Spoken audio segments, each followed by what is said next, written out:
The repair bay of Outpost Nexus 7 hummed with the rhythmic pulse of alien machinery and the faint tang of ozone.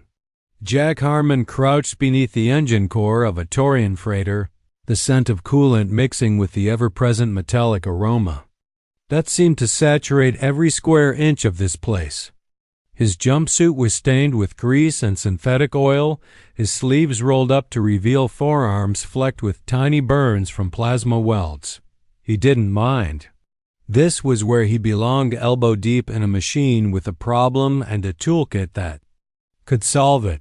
"There," Jack muttered, tightening the final coupler. The freighter's core flickered from a dull red to a healthy blue-green, casting a soft glow across his face. He leaned back on his heels and wiped sweat from his brow, with the back of his hand smearing a streak of grime across his forehead.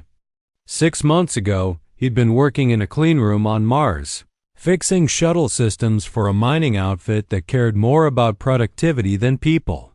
Then came the offer: triple pay, 1-year contract, alien outpost.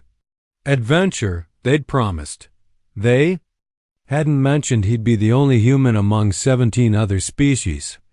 Jack climbed to his feet and stepped into the corridor, the artificial lighting cycling into evening mode. Long shadows stretched over the pale stone and steel of the station's architecture. Around him, beings of all shapes and sizes moved with quiet efficiency, scaled, feathered, carapaced, and every combination in between. He was used to being stared at now, the lone human. A curiosity, a relic from a high-gravity death world. Most kept their distance. Some asked questions. A few offered cautious smiles. He didn't expect to see her. She stood at the far end of the corridor, speaking with a trader of the Irixene delegation. She had to be at least 8 feet tall, her bronze skin catching the light like polished metal. Her black bodysuit, form-fitted and regal, highlighted a physique that was more sculpted than intimidating. But what drew Jack's eye was her hair, long, silver, almost luminescent, cascading down her back like living silk. He stared a second too long. She noticed Narvex turned her head slowly, her emerald eyes locking onto his with startling precision. She said something to the trader, then began walking toward him. Each step measured, deliberate, and somehow graceful despite her size. Jack swallowed and shifted on his feet. "You must be the human mechanic," she said, her voice smooth as polished obsidian and edged with command. "Jack Harmon," he replied, extending a hand instinctively. "At your service?" He almost pulled it back, realizing too late that humans were sometimes seen as overly forward. But she accepted it, her hand strong and cool around his. Her fingers were longer than his, her grip firm but not crushing. "Am Narvex of House Thallon. My private transport is experiencing inconsistencies in its propulsion matrix. The station's technicians are unfamiliar with its systems." "I'd be happy to take a look," Jack said, trying to keep his voice casual.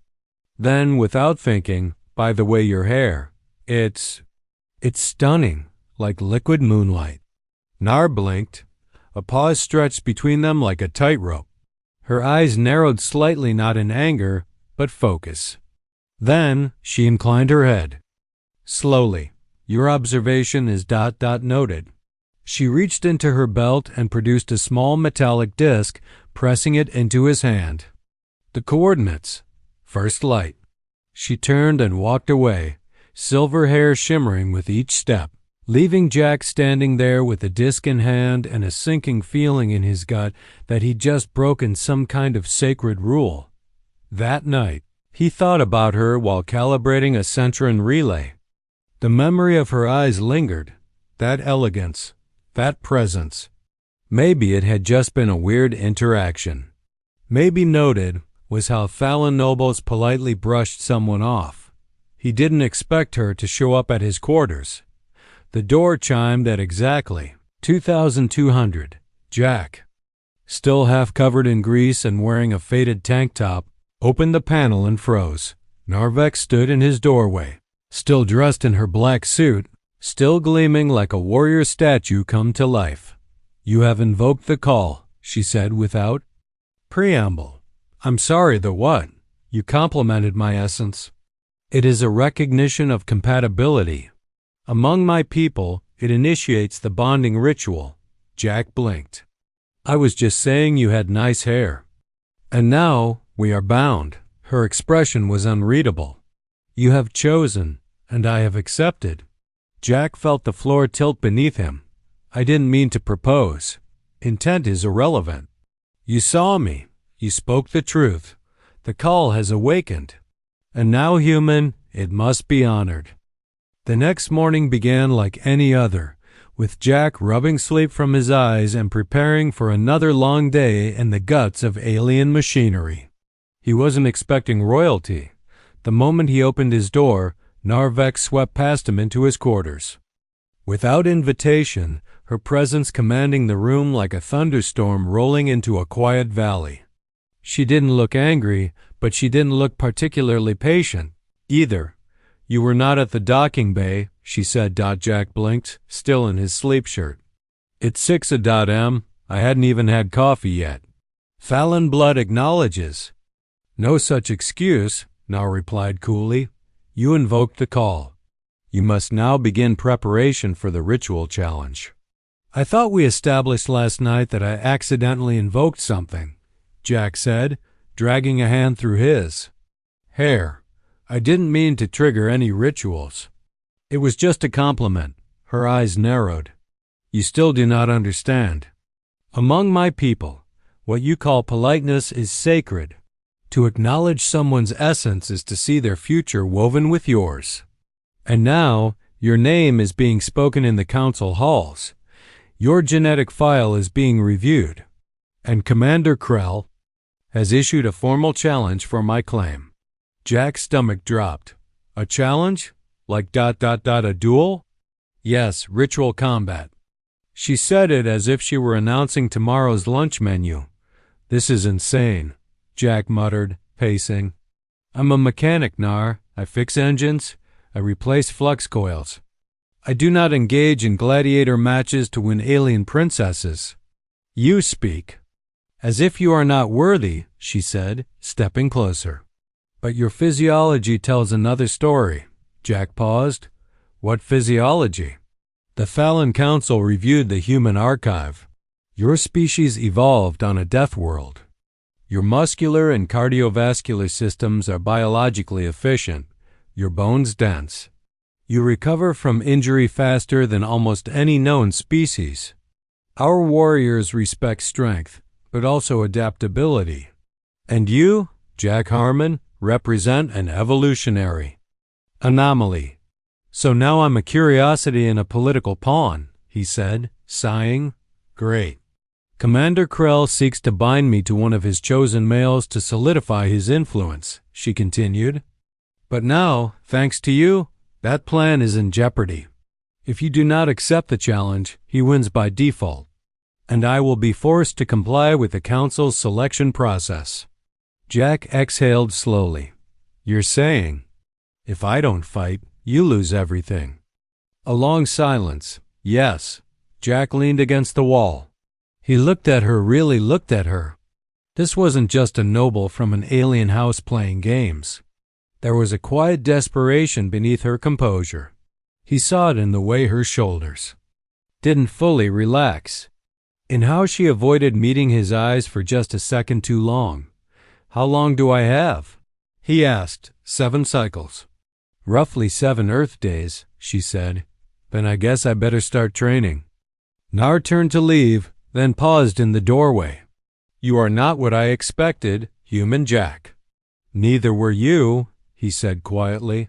The door hissed shut behind her. An hour later, a message arrived on Jack's console. It contained 2 lines.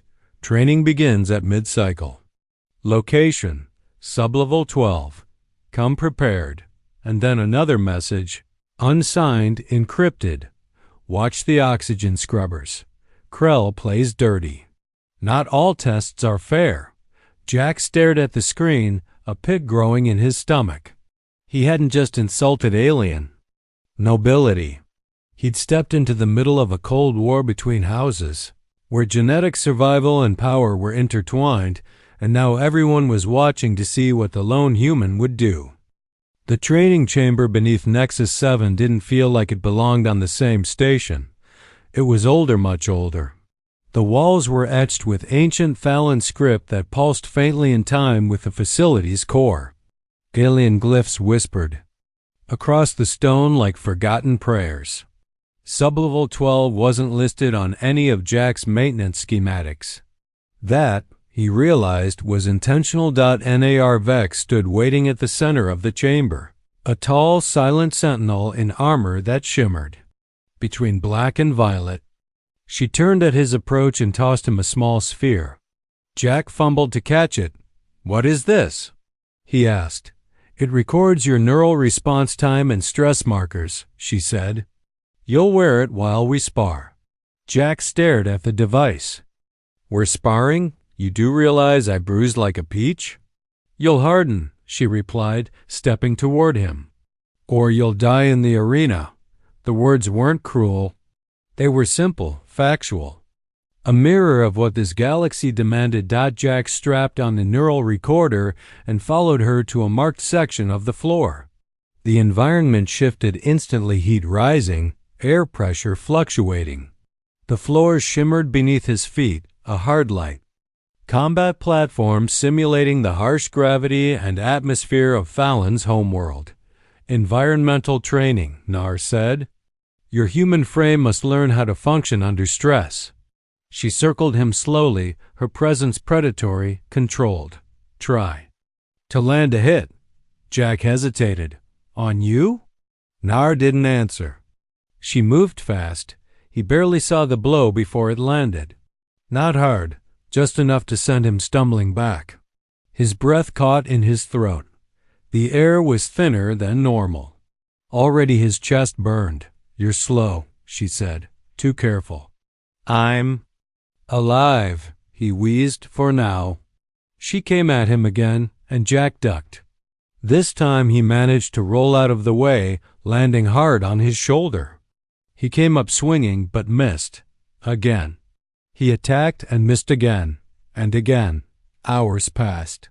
Every muscle in his body screamed. Sweat dripped from his forehead. His heart thundered like a drum in his ears. You're improving, Nar said. At last, tossing him a water canister. I feel like I got hit by a cargo shuttle. That will happen tomorrow, she said without irony. Jack groaned as they exited the platform. A figure emerged from the shadows beyond the training area. Small, multi-limbed, with a glimmering exoskeleton and 6 swiveling eyes. Tikra. Been watching your progress, human, the creature chittered. For someone who didn't mean to start a political firestorm, you're holding up rather well. Jack sank onto a bench. I'm doing my best not to die.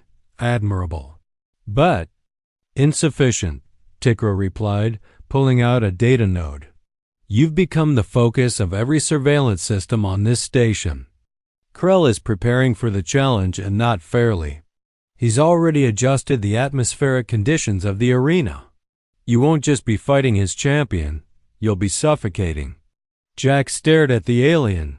Why are you helping me? Tikra's. Many eyes blinked independently. Because I believe what you and Nar represent is evolution. Krell represents extinction. Nar stepped forward, arms crossed. And what do you suggest? Tikra activated the node. A holographic schematic bloomed into the air, a modified combat harness tailored for Jack's frame. With this, we can regulate his oxygen levels, boost his stamina, level the field. That's cheating, Jack said. That's survival, Nar corrected. Krell will not fight fair. Neither can we. Jack's fingers hovered over the projection. What's the catch? Tikra's eyes gleamed. You'll need to finish building it yourself. I can't be seen assisting you. But I'll leave the tools, and the door unlocked. The small alien scuttled into the dark, leaving Jack and Nar alone in the pulsing light of the ancient chamber. She turned to him slowly. "Now you see, this was never just about us." Jack nodded, throat tight. "It's a war. One I started by opening my stupid mouth." Nar stepped closer. "You saw me. You meant it. That means something in my world. And what if I fail? Then they'll use my body to breed extinction," she said softly. "And you'll die before I let that happen." Jack looked at her. Really looked at her. This woman, this warrior, this alien queen of a dying people. And he realized that something in him had already changed. This wasn't just about survival anymore. It was about purpose. He picked up the schematic. Then let's build something they can't ignore. In the shadows of the training chamber, the lights flickered once, then steadied. Somewhere above them, surveillance drones retracted, silently uploading footage to watching eyes. And in one of the council chambers, Commander. Krell's lip curled into a sneer. "Let them build," he said. "It will make their defeat so much more satisfying." The arena wasn't just a place of combat, it was a monument to the old ways. Carved into the bedrock beneath Outpost Nexus 7, its amphitheater-like walls were laced with golden veins of memory metal that shimmered with the heat of past battles. Thousands of alien eyes peered down from the stone bleachers. Diplomats, soldiers, scientists, even black market arms dealers who had come to witness something impossible. A human challenging the Thalan right of claim. Jack Harmon stood alone. In the waiting tunnel, his pulse hammering in his throat. The suit Tikra had helped him build was snug around his chest, its embedded microcircuits already compensating for the rising heat and thinning oxygen. The environmental conditions were being manipulated just as they feared pushed to mirror. The high-pressure, low-oxygen atmosphere of Fallon Prime. The air felt thick and hot, like breathing through a wet blanket. He flexed his fingers. The thin metal band around his wrist, the emergency stabilizer, hummed faintly. A single button would give him 30 seconds of Earth-like conditions. It wasn't much. But maybe it would be enough. Then the gate opened. Jack stepped into the light, greeted by a roar that shook the ground. The crowd wasn't cheering for him. Not yet. They were just hungry for spectacle. Across the arena, his opponent emerged. Vorne. Even larger than Jack remembered. The Thalan warrior moved with the weight of thunder, each step shaking dust from the arena floor. Bronze skin crisscrossed with ceremonial scars. Silver hair braided tightly. He carried no visible weapon. He didn't need one.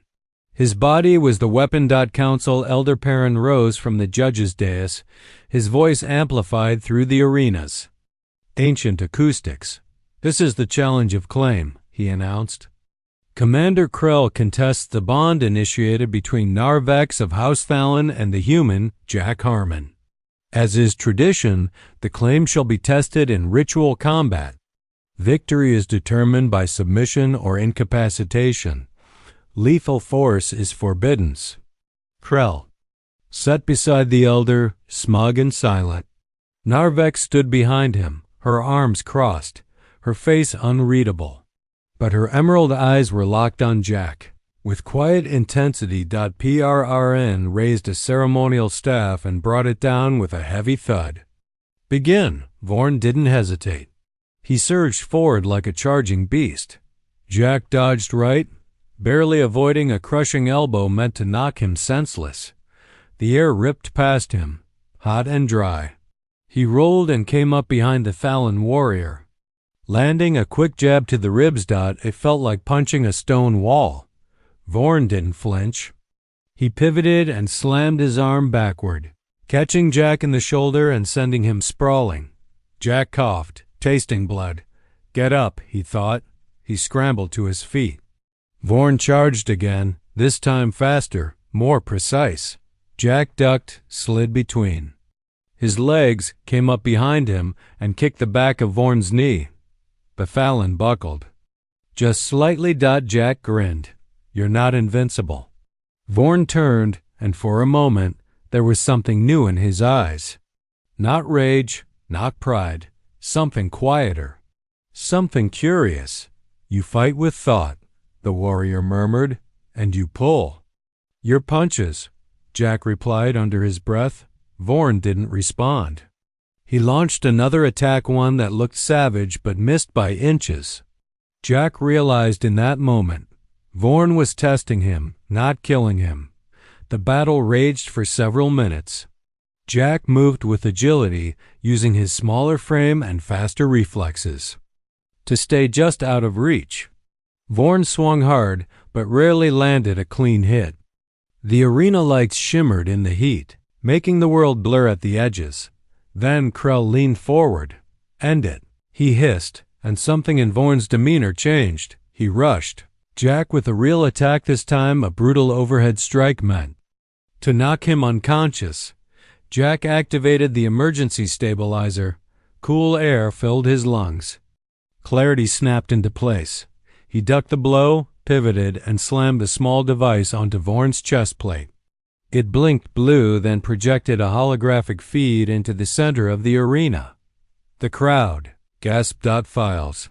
Dozens of them. Genetic profiles. Compatibility records. Suppressed research showing that Thalan DNA could successfully bond with several alien species, humans chief among them.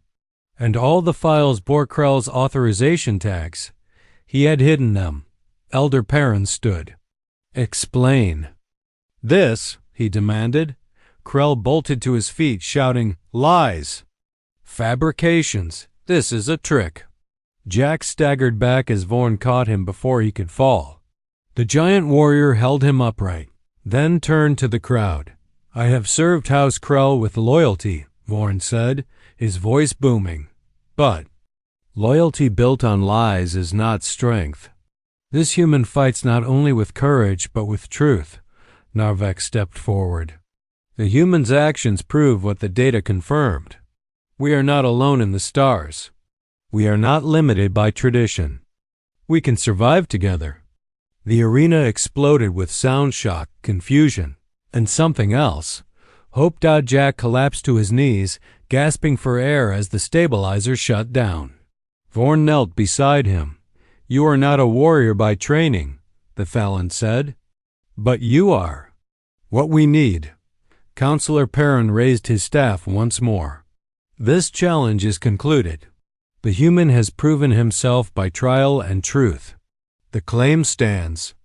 Jack looked up at Nar, who was already crossing the arena to him, her expression softening with every step. She knelt beside him and took his hand. You fought for me, she whispered. He smiled weakly. I said your hair was nice. I didn't. No, I was starting a revolution. Nar laughed, and the sound echoed through the arena like the first crack in an old wall. The storm didn't end in the arena. It only began there. 3 hours after Jack's challenge victory, the political corridors of Nexus 7 were in chaos. The council chamber, usually a quiet echo of ceremonial whispers, now buzzed with overlapping voices, data streams, and the staccato of booted feet. Security drones flitted overhead. Council members argued in hushed tones behind closed doors. And in the eye of the maelstrom stood Jack Harmon, still aching from battle, still reeling from the firestorm he had unintentionally unleashed. They've called an emergency assembly, Narvek said as she helped Jack sit upright in the infirmaries. Biobed, Krell's been suspended pending inquiry. The genetic suppression evidence is irrefutable. Jack winced as a med drone applied a regenerative salve to the deep bruise on his ribs. So I accidentally dismantled an eugenics conspiracy. And saved your bloodline? Her lips curved into that almost smile again. It seems your compliment had layers. Tikra entered the room with 6 of his eyes blinking asynchronously. Congratulations, Jack Harmon. You've become a living referendum on the future of an entire species, and possibly more, Jack groaned. Fantastic. Do I get a plaque or just a target on my back? Both, Tikra chirped, though the plaque is delayed due to budget reallocation. Nar turned to the console and brought up the latest council brief.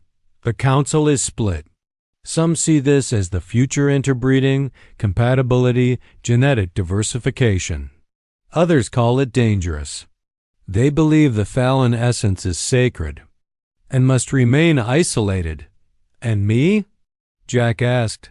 They don't know what to do with you, she said. Half see you as a threat. The other half see you as a prophecy. Tikra handed Jack a sealed data chip. You should see this. He inserted the chip into the console. A holofield projected medical scans.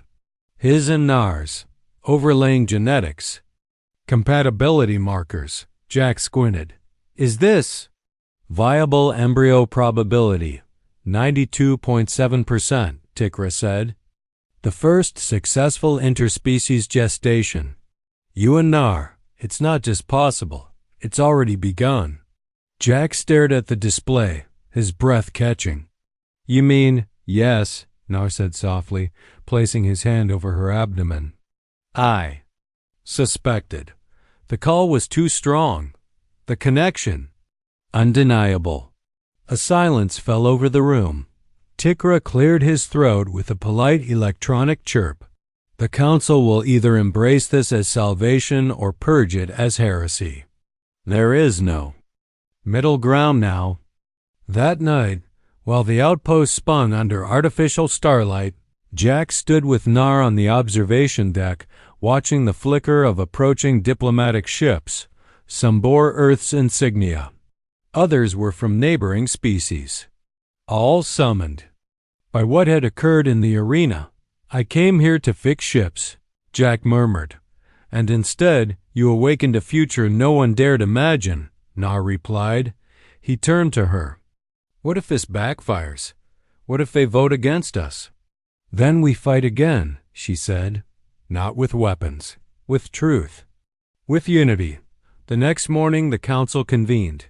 Nar and Jack stood side by side before the full assembly of Fallon elders, Terran envoys, and species from across the sector. Councillor Perrin rose. This union defies tradition.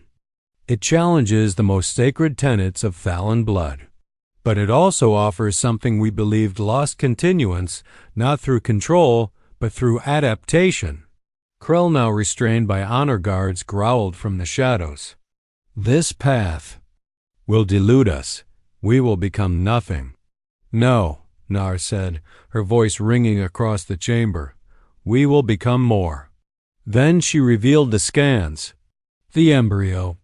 The viability. The room erupted shock, awe, denial, praise. But it was Jack's voice that cut through. I never asked to be chosen, but I choose her. I choose this. Not because of biology, because of what it means. The vote was held, and by a margin of 2, the council ratified the Harmon-Fallon union as precedent, not as anomaly. As blueprint. Outside the council hall, the plaza was flooded with Fallon youth, alien delegates, humans in ambassadorial garb. When Jack and Nar emerged, a single cheer turned into a chant. Not of war. Not of blood. Of harmony. Later that night, with security drones sweeping the skies and news feeds ablaze across 3 systems, Nar took Jack's hand and placed it over her chest. You are no longer just my duty, she whispered. You are my choice, my mate, my hope. He kissed her like it was the first time. Like they weren't rewriting the galaxy, but they were. The ship Ambassador's grace cut through the void like a whisper made of starlight, its hull glinting with both Earth's polished alloys and the bioluminescent accents of Fallon design. It was a vessel born of 2 worlds, outfitted with dual language.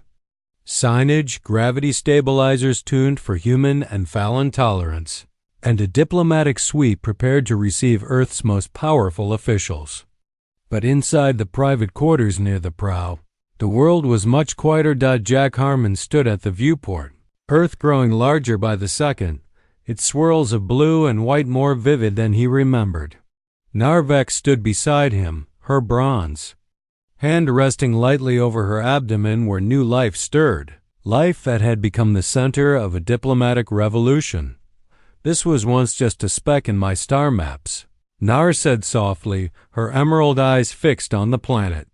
Now it is the origin of everything that changed. Jack didn't answer right away. His thoughts were heavy with what lay ahead. Earth's politicians, military leaders, and scientists had requested an audience not only with the Fallon ambassadorial envoy, but with the human who had inadvertently rewritten the rules of interstellar genetics. "You nervous?" he asked her. Nar gave him a sidelong look. "Your species invented desserts with names like death by chocolate and rides called roller coasters. I've recalibrated my expectations." Jack smirked. "Just wait until you try ice cream." A chime interrupted. "Them." The ship's AI spoke in a neutral tone, now entering approach vector. Earth Diplomatic Command requests priority docking at New Geneva Spaceport. As the ship coasted into orbit, Jack caught a final glimpse of Earth's curvature, of the sun catching over oceans he hadn't seen in a year. What awaited them was unknown, but history was waiting to be written again. The landing was flawless. The ramp extended onto a red-carpeted platform surrounded by hundreds of press drones, official delegates, and scientific observers. Earth's prime envoy approached, flanked by a circle of dignitaries and 2 armored Terran guards. Jack stepped forward. Suit sharp, his Thalon-influenced collar shimmered with nanofibers. Nar walked beside him in a ceremonial robe, half Fallon regality, half Terran elegance. On her finger gleamed a ring of black alloy and crystal, a symbol of the Union. Earth's people would soon learn was far more than symbolic. "You're Jack Harmon?" the envoy asked, shaking his hand. "Guilty." "And this is Lady Narvex of House Thalon?" The envoy turned to Nar, bowing with measured deference. "I am," she said, and her voice calm, clear carried the weight of an entire species. "We've read the council reports," the envoy continued. "The genetic data, the vote, the embryo." Jack braced for skepticism. Instead, the envoy smiled. "You may have just changed the way we think about ourselves and what it means to be human." Inside the command hall, the real work began. Nar sat before Earth's greatest geneticists, philosophers, and military observers. They questioned her about her people's decline, their reverence for purity, their near extinction. Jack answered inquiries about the ritual, the challenge, and embarrassingly, the hair compliment that sparked it all. The climax came during the presentation of the medical file. Project Harmon 01, a hybrid gestation scan showing stable development at the cellular level. Viability? Someone from the Genetics Institute asked. Nayar placed her hand on Jack's and said, 93%. His DNA adapted. Mine accepted. A stunned silence followed. Then applause, but not all was celebration. 2 nights later, Jack stood on the balcony of their embassy suite, looking down at the streets below. Protesters had gathered small, but loud. Banners read Earth First. Others, Don't dilute humanity. It stung more than he expected. They fear what they don't understand, Nar said, joining him, wrapping her arms around his waist. It's no different from some in the council. Change frightens those who benefit from stillness. I was just a mechanic, he said. I didn't sign up to be the face of a revolution. Then don't be the face, Nar whispered against his neck. Be the bridge. The next morning, they addressed the United Earth Assembly. Cameras broadcast to every continent. Jack stood in front of the largest audience he'd ever faced. I didn't mean to start this, he began, but I don't regret where it's led. He told them about Nar's people, about what extinction looks like when tradition becomes a cage, about how 2 species found compatibility not just in biology, but in choice. He ended with this: if we define ourselves only by our past, we erase our future. But if we grow together without erasing each other, we may find that the universe has more to offer than we ever imagined. The vote passed by 87%. Human Fallon research initiatives began the next day. Earth established formal relations with House Fallon. More Fallon ships arrived in orbit. Scientists, diplomats, families, and a new initiative was born. Project Harmony Station, a unified orbiting outpost where mixed species could live, love, and learn. Named after the place it all began. That night, Jack and Nar lay together, her hand on her belly. His over hers. "We're not done," she whispered. "This is just the beginning." Jack pressed a kiss to her forehead. "I know," he said. "And I'll be ready." Because Earth hadn't just received an ambassador, it had received a future. The shuttle door hissed open with a rush of sterilized air, and Jack Harmon stepped onto the landing platform of what was once known as Outpost Nexus 7. But the station was no longer a remote repair hub clinging to survival on the edge of a forgotten sector. It had become something else entirely. Harmony Station. Even the name felt surreal. Where once there had been narrow corridors and dim lights, now there were wide walkways, greenery imported from Fallon biospheres, and banners bearing the newly formed Unity seal, a human hand, and a Fallon palm meeting across a star. Flags from over 24 allied species fluttered beneath the dome of the central spire.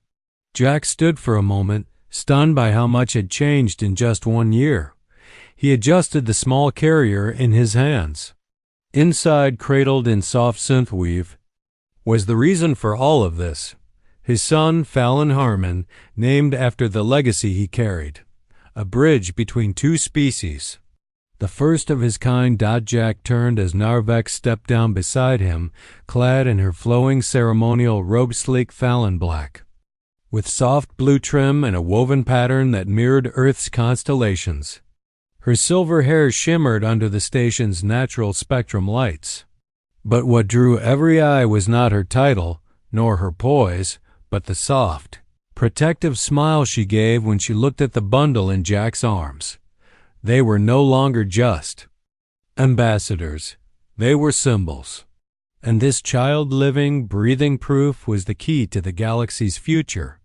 Tikra scuttled up to them, wearing an elegant sash now that he was Harmony Station's chief administrator. His 6 eyes blinked cheerfully. "Welcome home. You bring with you more than lineage, you bring momentum. There are 17 mixed-species pairs already enrolled in the viability program, and dozens more waiting. They believe what you've proven." Jack offered a tired grin. "Well, he's still working on saying Dad, but we'll settle for diplomatic miracle for now." Nar placed a hand on Tikra's shoulder. "Thank you for standing with us when others feared the change." Tikra's eyes blinked. In a slow, reverent cycle. "You didn't just challenge tradition, you survived it. And in doing so, you gave us permission to imagine more." They entered the central plaza where beings of every shape and hue gathered. Some wore robes, others armor.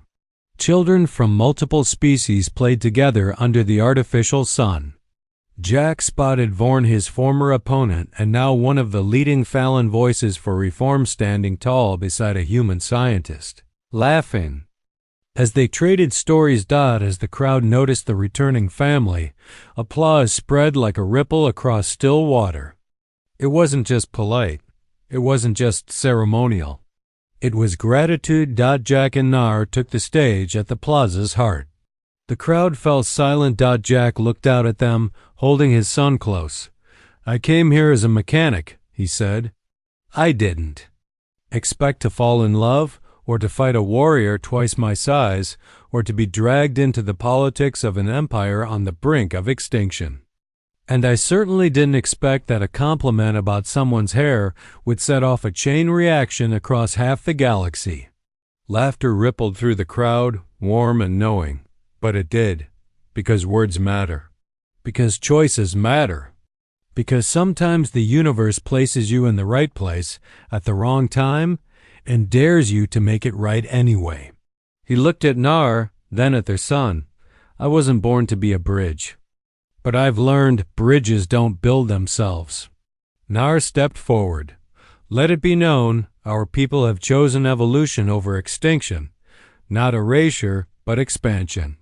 Not conformity, but connection. The Thallin will not fade into the cold vacuum of legend. We will rise again with you, with Earth, with all who choose life over fear. The crowd erupted in cheers. And for the first time since Jack had stepped off a Martian transport, he felt like the universe made sense.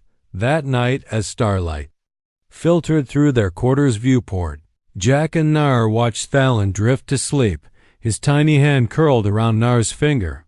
Do you remember, Jack whispered, when you first told me I had to fulfill my duty? Nar smirked. You looked like you'd swallowed a plasma core. Jack chuckled. I thought I'd made the worst mistake of my life. Nar brushed silver strands from her face. And now? Jack leaned in, kissing her forehead. Now I know. It was the best. She nestled against him. There's still work ahead. I know, he said softly. But I'm not afraid anymore. Outside the viewport, ships arrived in waves, Thallin, Terran, Taurian, Centurion. A new alliance had formed, not through treaties or threats, but through understanding, through a mechanic's kindness and a warrior's belief in something more. And, as Harmony Station pulsed at the heart of this transformation, it stood as proof that sometimes the galaxy doesn't need another empire.